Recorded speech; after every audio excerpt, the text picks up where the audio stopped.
आज हम डिस्कस करेंगे टॉपिक टाइफाइड का। जी काफी ज्यादा केसेस हैं इस समय दिल्ली एनसीआर में, ऑल अक्रॉस इंडिया ही जी जी टाइफाइड के। जी और खासकर ये बारिशों के समय में टाइफाइड केसेस बढ़ जाते हैं। जी हाँ।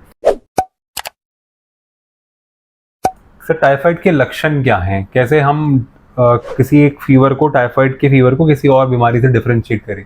टाइफाइड का फीवर जो है वो धीरे धीरे होता है और एक जी। स्टेप लैडर पैटर्न होता है। जैसे आज 99 हुआ, एक दिन बाद 100 हो गया, तीसरे चौथे दिन बाद 101 हो गया, और फिर वो इस तरह से 101 102 रहता है हफ्ते 10 दिन तक, अगर इलाज ना किया जाए। जी। और फिर वो जो है धीरे धीरे सबसाइड करता है अपनी इम्यूनिटी से। तो 2 से 3 हफ्ते लग जाते हैं उसके ठीक होने में, अगर उसका इलाज ना किया जाए तो स्लो ऑनसेट ऑफ फीवर जो कंटिन्यूस रहता है और धीरे धीरे बढ़ता है। उसके साथ में दस्त हो जाते हैं, लूज मोशन हो जाते हैं, कई बार बॉडी में रैश भी आ जाता है। डॉक्टर भी इसको पहचान लेते हैं। कई बार हम लोग जो है फीवर है लेकिन उसकी पल्स बहुत तेज नहीं है, तो ये भी एक लक्षण होता है कि फीवर के हिसाब से पल्स रेट बढ़ नहीं रहा है, तो वो एक लक्षण होता है टाइफाइड का। फिर डॉक्टर जब देखते हैं तिल्ली बढ़ जाती है, लीवर बढ़ जाता है, पेट में दर्द होता है, लूज मोशन होते हैं, कई बार कॉम्प्लिकेटेड टाइफाइड होता है, तो उसमें जो है ब्लड भी आ जाता है स्टूल्स के अंदर। तो और कई बार बहुत गाँव में अगर आपने इलाज नहीं किया है तो 1-2% में वो आंतें भी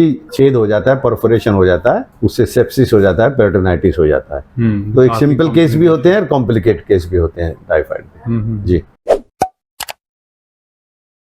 सर, टाइफाइड को डायग्नोस करने के लिए टेस्ट क्या करने चाहिए? देखिए, रूटीन टेस्ट तो होते ही हैं, सीबीसी और LFT, KFT, यूरिन, ये तो होते ही हैं। लेकिन जो स्पेसिफिक टेस्ट है, पहले 4-5 दिन में 1 हफ्ते तक ब्लड कल्चर जो 100% डायग्नोस्टिक टेस्ट है जी। और लेकिन ब्लड कल्चर का नुकसान ये है कि अगर आपने घर से एंटीबायोटिक खा के आ रहे हैं डॉक्टर के पास, 2-3 दिन एंटीबायोटिक खा लिए, तो फिर ब्लड कल्चर पॉजिटिव नहीं आएगा। तो इस तरह से 4-5 दिन के बाद 2 टेस्ट होते हैं, टाइफाइड IgM और एक विडाल टेस्ट। ये 2 टेस्ट होते हैं जो 4-5 दिन से 2-3 हफ्ते तक पॉजिटिव रहते हैं। तो अगर देर से पेशेंट आता है तो ये टेस्ट भी साथ में कराने चाहिए ब्लड कल्चर के। ओके, आंसर CBC भी? नहीं, CBC और वो यूरिन रूटीन और ये LFT तो हम हर रूटीन उसमें कराते हैं फीवर में, लेकिन कोई स्पेसिफिक नहीं है। स्पेसिफिक ब्लड कल्चर है, 4-5 दिन के बाद टाइफाइड IgM और Widal test. Got it sir. जी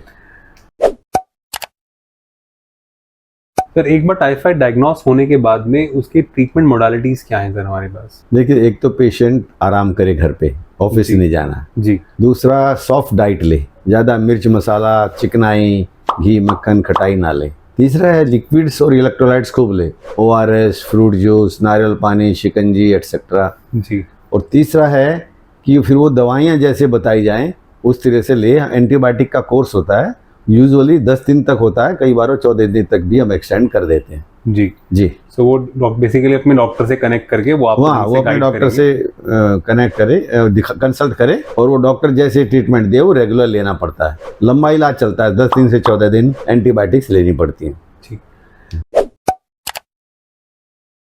तो सर, वैसे टाइफाइड सर क्यों होता है किसी को भी, मतलब what is the root cause, कैसे सर फैलता है? देखिए, ये ओरोफिकल कंटेमिनेशन से होता है। ओरोफिकल कंटेमिनेशन का मतलब फीसिस का कहीं पे संपर्क हो जाता है हमारे खाने से, पानी से, या फिर वो मक्खियों के द्वारा। तो 3 सोर्स हैं जो टाइफाइड को देते हैं जन्म। अब ये गर्मियों में और बरसात के दिनों में तो ये समझ लीजिए आपकी मई से लेके सितंबर अक्टूबर तक टाइफाइड बहुत होता है, स्पेशली ये जुलाई अगस्त सितंबर में। सर, जैसे आपने बताया ओरोफिकल रूट। जी जी। अब सर, ये टेक्निकल टर्म मैं तो समझ रहा हूँ लेकिन कई लोग नहीं समझेंगे। हाँ, ये है कि आप अगर एलैबोरेट कर सके। स्पेशली देखिए, बाहर का खाना, बाहर का पानी, बाहर की बर्फ, और बाहर से जैसे मार्केट में जूस पीना, या कटे हुए फल खाना, या गन्ने का जूस पीना, या गोलगप्पे खाना, या आइसक्रीम खाना जो ऑथेंटिक वाली नहीं है, लोकल आइसक्रीम, तो इसमें टाइफाइड के कीटाणु होते हैं। आइसक्रीम में तो ये महीनों रह जाते हैं, और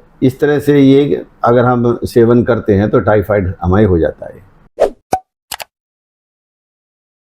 तो सर, ये जो ओरोफिकल रूट है जिसकी वजह से फैलता है टाइफाइड, मैं समझता हूँ सर ये बेसिकली इसके कैरियर जो है मेजरली तो सर ह्यूमंस ही हैं। ह्यूमन से ह्यूमन में ही होता है, आदमियों से ही आदमी में फैलता है ये जी। और ज्यादातर ये दूषित भोजन जिसमें कीटाणु चले गए हैं, या दूषित पानी, खराब पानी है, या बाजार से ली हुई चीजें, जिसमें कटे हुए फ्रूट्स आ गए, गन्ने का जूस, फ्रूट जूस, गोलगप्पे एटसेट्रा, जिन पे मक्खी भी बैठ जाती हैं और दूषित भोजन भी होता है उसमें, दूषित पानी भी होता है, इससे ज्यादातर फैलता है। या घर में किसी को कुक है, उसको टाइफाइड रहा है 1 साल पहले, तो वो कई बार कैरियर होते हैं, तो वो अपने कीटाणु निकालते रहते हैं स्टूल्स में और नाखून में वो कीटाणु आ जाते हैं, तो वो जो भोजन बनाते हैं, जो लोग खाते हैं वो उस भोजन को, वो कैरियर से भी फैलता है, टाइफाइड कैरियर्स।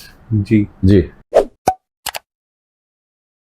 सब प्रिकॉशंस क्या हैं हमारे पास बचने के लिए टाइफाइड से? देखिए, एक तो हमें रूटीन में हाथ धोना है हमेशा खाने से पहले और शौच जाने के बाद। ये रूटीन बना लें हम कि हर खाने से पहले कोई भी चीज खाएं पिए हम हाथ धोएं और शौच जाने के बाद हाथ धोएं अच्छी तरह से। दूसरा है बाहर का खाना, बाहर का पानी और अवॉइड करें, बाहर से कटे हुए फ्रूट, बाहर से फ्रूट जूस, गन्ने का पानी, गोलगप्पे एटसेट्रा, ये बिल्कुल ना खाएं इस मौसम में, गर्मी में और बरसात में, खासकर रेनी सीजन के आसपास। हाँ जी हाँ, रेनी सीजन में। सर कोई वैक्सीनेशन कर सकते हैं हम टाइफाइड के लिए? जी हाँ जी हाँ, वैक्सीनेशन भी अवेलेबल है। इंजेक्शन होता है, तो पहले बच्चों में हम 2 खुराक देते हैं और उसके बाद हर 3 साल में 1 इंजेक्शन लगता है, वो टाइफाइड को आपको प्रोटेक्ट करता है। इसके कैप्सूल भी आते हैं कुछ लोगों के लिए, तो वो 3 कैप्सूल का कोर्स है, वो भी हम 2 साल में एवरी 2 ईयर्स रिपीट कर सकते हैं। तो जब तक आप लेते हैं उसमें इम्यूनिटी आ जाती है। तो स्पेशली बच्चों में जो बाहर खाना खाते हैं, डॉर्मिटरीज में, हॉस्टल्स में, होटलों में जो खाना, जिनको बिजनेस की वजह से खाना पड़ता है घर के बाहर, तो उनमें हमेशा ये वैक्सीन लगवा लेनी चाहिए, रिकमेंडेड है। जी हाँ जी। सर ये जो वैक्सीनेशन एक बार किसी ने लिया, जैसे आपने बताया कि 3-3 साल पे रिपीट होता है जी, तो लेट्स से अगर किसी ने वैक्सीनेशन लिया है और उसको फिर भी सर एक्सपोजर होता है अगर टाइफाइड के कीटाणु से, तो सर कितने % चांस है कि वो उससे बच जाएगा या कितना कवरेज दे पाएगी सर वैक्सीन? मेजोरिटी 70-80% जो हैं बच जाएंगे टाइफाइड से, और 20-30% में जो होगा वो हल्का होगा। ओके, मतलब अगर हो भी गया तो उसका सिवियरिटी इतना नहीं जाएगा, इतना नहीं रहेगा, जल्दी रिकवरी हो जाएगी। जी जी।